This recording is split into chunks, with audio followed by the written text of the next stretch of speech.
1983년 1월 11일 서울 호암산. 동네 어린아이들은 산에서 군인놀이와 총싸움을 하고 있었습니다. 그러던 중 한 아이가 수북하게 쌓인 낙엽 사이로 이상한 것을 발견합니다. 하얗고 딱딱한 물체였죠. 마네킹인 줄 알고 낙엽을 들춰본 아이들은 그 자리에서 바로 도망쳤습니다. 아이들이 낙엽 안에서 발견한 것은 나체로 얼어붙은 여성의 시신이었습니다. 경찰이 현장에 출동했고 사망 원인과 신원을 찾기 위해 노력했지만 시신에는 저항이나 성폭행 흔적도 없었고 신원 확인에 도움될 물건도 나오지 않았죠. 이때 시신이 얼어붙은 점이 신원 확인에 결정적으로 도움을 줍니다. 바로 지문이었죠. 추운 날씨로 부패하지 않은 덕에 지문이 보존됐던 것입니다. 조사 결과 여성은 퇴폐 이발소에서 면도사로 근무하던 24살의 김모 씨였습니다.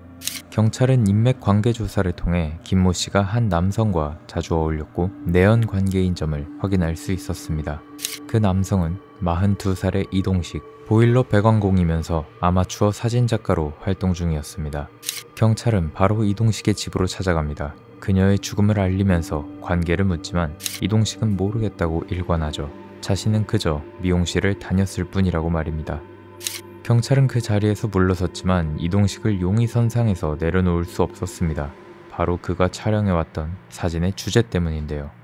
이 씨는 실제로 실력 있는 아마추어 사진작가였습니다. 한국사진작가협회원이면서 10여 차례의 공모전 입상 경력에 당시 개인 전시회도 개최할 정도였습니다.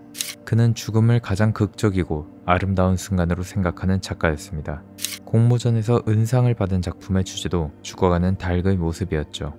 그 후에는 더 자극적인 사진을 찍기 위해 전처부터 지금의 아내까지 모델로 삼아 죽음을 연출한 사진을 찍어냈습니다.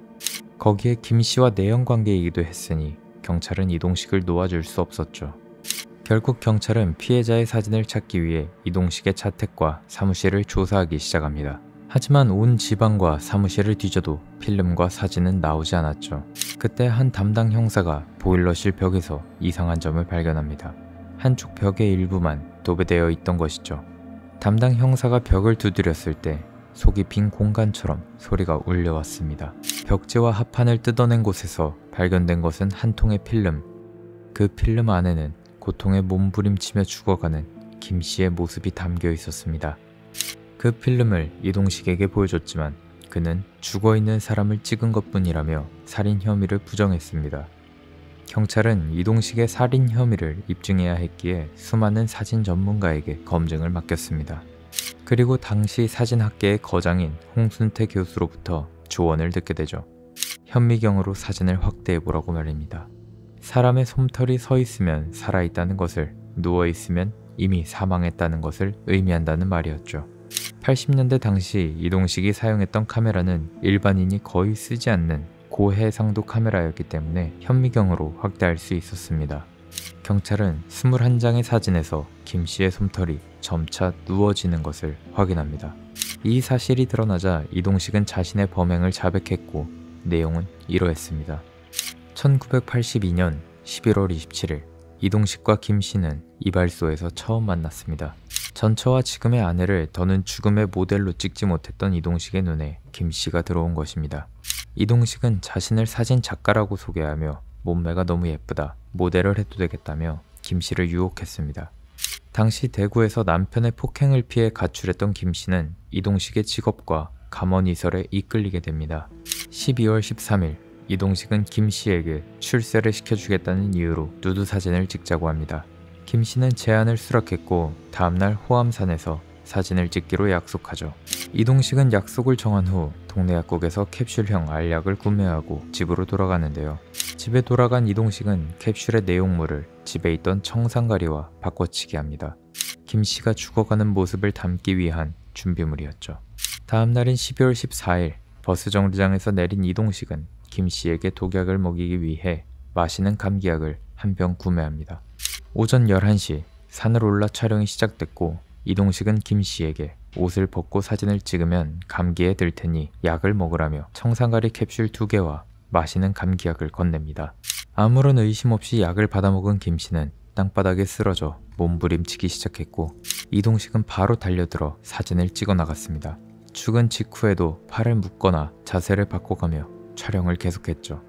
그리고 촬영이 끝난 후 낙엽으로 시체를 덮고 유유히 현장을 벗어났습니다.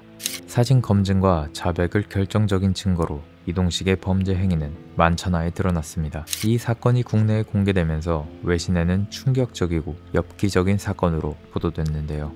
여기서 끝이 아니라 이동식의 주변에서 실종된 여성이 21명 정도라고 주장한 점, 그가 전처를 살해했다는 심증이 있다는 점, 추가 피해자가 있을 수 있다는 점을 당시의 수사반장이 제시했습니다. 하지만 이동식에 대한 추가적인 조사는 진행될 수 없었는데요. 외신에 이러한 사건이 알려지는 게 마음에 들지 않았던 전두환 정권은 나라 망신시키지 말고 빨리 끝내라며 경찰에 압력을 행사합니다.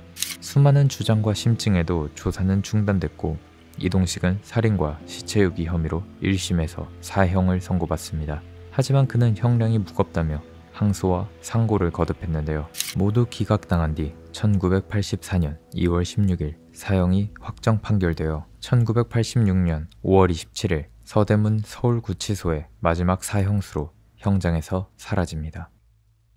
오늘 준비한 사건은 여기까지입니다. 감사합니다.